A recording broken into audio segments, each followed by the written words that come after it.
తెలుగుదేశం జాతీయ ప్రధాన కార్యదర్శి నారా లోకేష్ గత ఏడాది చేపట్టిన యువగలం నవశకం పాదయాత్ర రాష్ట్ర రాజకీయాలను మార్చేసింది. లోకేష్ను పోరాట యోధునిగా మార్చిన ఈ పాదయాత్ర ఎన్నో ఆటుపోట్లు ఎదుర్కొని అధికారంలోకి తెచ్చిన లోకేష్ మంత్రిగా బాధ్యతలు అనంతరం రాష్ట్ర ప్రజానీకం సమస్యలపై ఫోకస్ ప్రజా దర్బార్ పేరుతో బాధితులకు సత్వర న్యాయం, మంచి ప్రభుత్వంతో మంచి రోజులంటూ జనం కితాబిస్తున్నారు.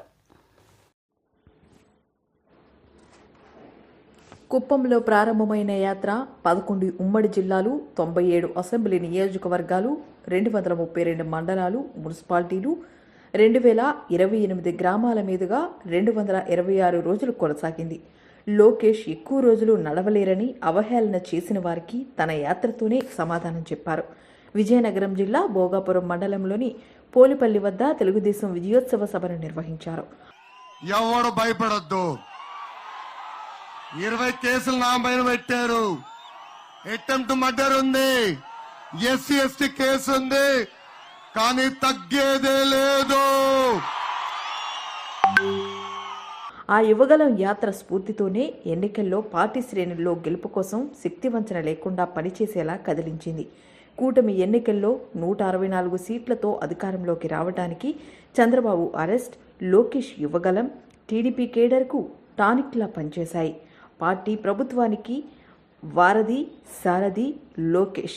పార్టీలో ఎంట్రీ సమయం నుంచి కార్యకర్తలపైనే ఎక్కువగా ఫోకస్ చేశారు.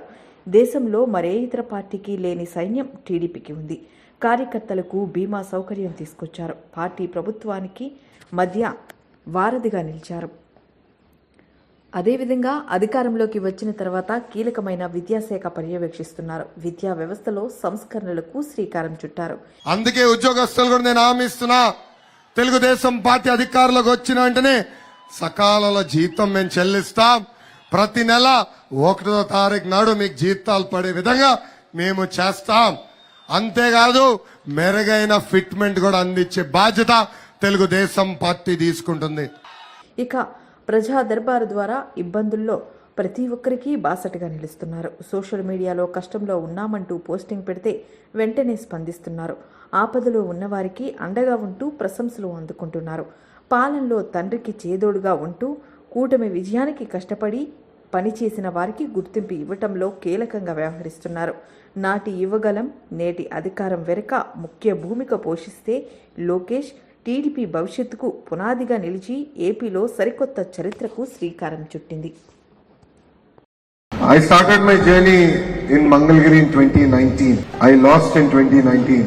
But I truly believe that I should again succeed where I lost. Why am I sharing this with you here? In our journey of our lives, we will have many failures coming our way, but that should not deter us. There is a saying, failure is a stepping stone for success. And I believe I am an example standing in front of you. God has His own way. He designs His own challenges for us. I truly believe that He tests us again and again. And all of us should take a failure straight on its head and work hard to ensure that we deliver in what we believe. ఒక్క పాదయాత్ర రాష్ట్ర రాజకీయ చరిత్రనే మార్చేసింది. అవమానాలు ఎదుర్కొన్న యువనేతను నాయకుణ్ణి చేసింది. వేధించిన పాలకులకు చమరగీతం పాడింది. సంక్షోభమే అవకాశంగా మారింది. అదే అనూహ్య ప్రజా విజయాన్ని అందించింది. కూటమి ప్రభుత్వానికి నాందిగా నిలిచింది. యువగలమే ప్రజాగలమై ప్రజా ప్రభుత్వం ఏర్పాటుకు కారణమైంది. ఆ యువగలం రాటు తేల్చిన నేతే నారా లోకేష్. గత 4 సంవత్సరాలుగా ఎత్తిన పసుపు జెండా దించకుండా, మడిమ తిప్పకుండా, కంచు కోటకి కాపలా కాస్తున్న పసుపు సైన్యానికి, కార్యకర్తలందరికీ మీ లోకేష్ ఒకే ఒక హామీ ఇస్తున్నారు. అన్న విశ్వవిఖ్యాత నట సార్వభౌమ స్వర్గీయ నందమూరి తారక రామారావు గారు మన దేవుడు, చంద్రబాబు నాయుడు గారు మన రాముడు. కానీ వైకాపా నాయకులకి మీ లోకేష్ మూర్ఖుడు. నేను ఎవరిని వదిలిపెట్టను, వడ్డీతో సహా చెల్లించే బాధ్యత నేను తీసుకుంటా. మంత్రిగా అటు పార్టీ ఇటు ప్రభుత్వంలో కీలకంగా మారారు. యువగలం నేటితో ఏడాది పూర్తి చేసుకుంటున్న వేళ లోకేష్ను పోరాట యోధుడిగా పార్టీ గుర్తు చేసుకుంటుంది. నారా లోకేష్ యువగలం ముందు ఆ తరువాత అని చెప్పుకునే స్థాయిలో ఎదిగిన నేత. తండ్రి స్ఫూర్తితో పార్టీ కోసం నాటి ప్రభుత్వంలో బాధలు పడుతున్న వారికి అండగా నిలిచేందుకు గత ఏడాది జనవరి 27న కుప్పం నుంచి నారా లోకేష్ యువగలం యాత్ర మొదలయ్యింది. అనేక వర్గాలతో యువగలంలో సమావేశాలు నిర్వహించారు. మొత్తంగా 70 బహిరంగ సభలు, 155 ముఖాముఖి సమావేశాలు, 12 ప్రత్యేక కార్యక్రమాలు, 8 రచ్చబండ కార్యక్రమాల్లో పాల్గొని ప్రజల నుంచి వినతి పత్రాలు అందుకున్నారు. టీడీపీ అధినేత చంద్రబాబు చేపట్టిన వస్తున్నా మీకోసం పాదయాత్రను అగనంపూడి వద్దే సరిగ్గా ఏడాది క్రితం యువగలం యాత్ర ముగించారు.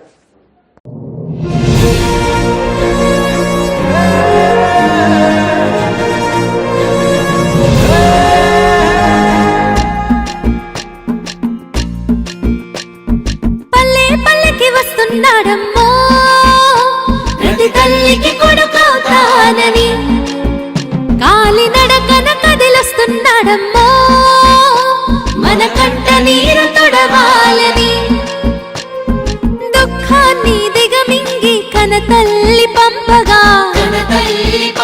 మన చంద్రన్ని దీవించి చైతన్యం నింపగా అల్లారు ముద్దుగా పెరిగిన ఈ లోకేశుడు ఆంధ్ర రాష్ట్రమే నా ఇల్లంటూ ముందుకు కదిలాడుగా మన కోసం వచ్చాడుగా.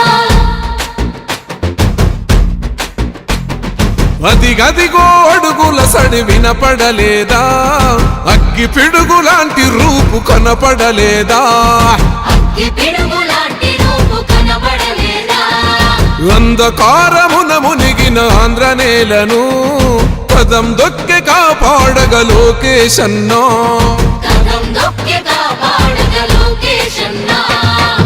పేరుకు సర్కారు సంక్షేమాలు, పేరుకు పోతున్నాయి పేదరికాలు, ఉపాధి లేక యువత వీధుల పాలు, రైతులు మహిళలు మన విద్యార్థులు, అగమ్య గోచరమే అందరి కథలు.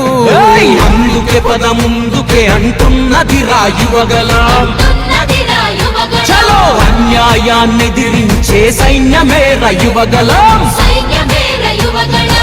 లాల పసిపిల్లోడి నొదిలి మన ఇంటి ముందుకొచ్చాడమ్మా, ఆ తారక రాముడి బాటలో మన సేవకుడై నిలిచాడమ్మా.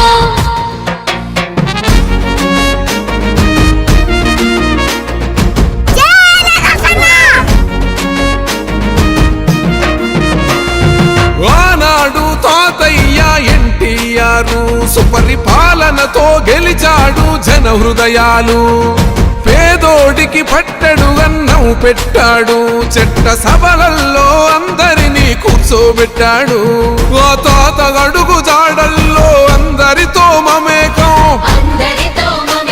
మన మండగుంట చేస్తాడు సేవలింక అనేకం.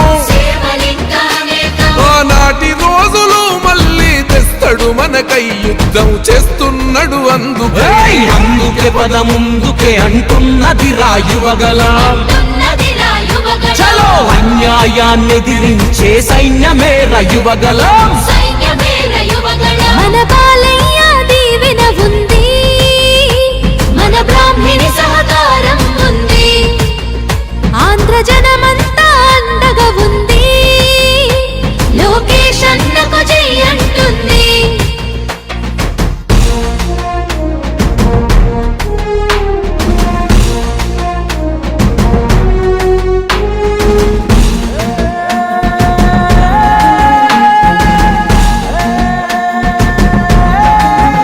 కన్న ఎన్టీఆర్లోని గుండె ధైర్యం ఉంది, కన్న తండ్రి చంద్రబాబులోని చతురత ఉంది, క్రమశిక్షణ గల్ల కార్యకర్తల బలము ఒక్కటయ్యి ఉప్పెనైతే గదే యువగలము. రగులుతుంది రాష్ట్రమంతరణం చేసేటందుకో, ఈ రాక్షస పాలననే అంతం చేసేటందుకో, సమర శంఖమూదినాడు లోకేష్ అన్న తమ్మి పిడికిలెత్తి కదలరా.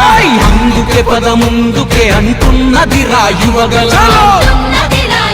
చలో అన్యాయాన్ని ఎదిరించే సైన్యమేర యువగలం సైన్యమేర యువగళం నందమూరి ఆశయ కిరటం అన్న చంద్రబాబు చెక్కిన శిల్పం వెలుగులేని తెలుగు నేలకు మన లోకేశే రేపటి దీపం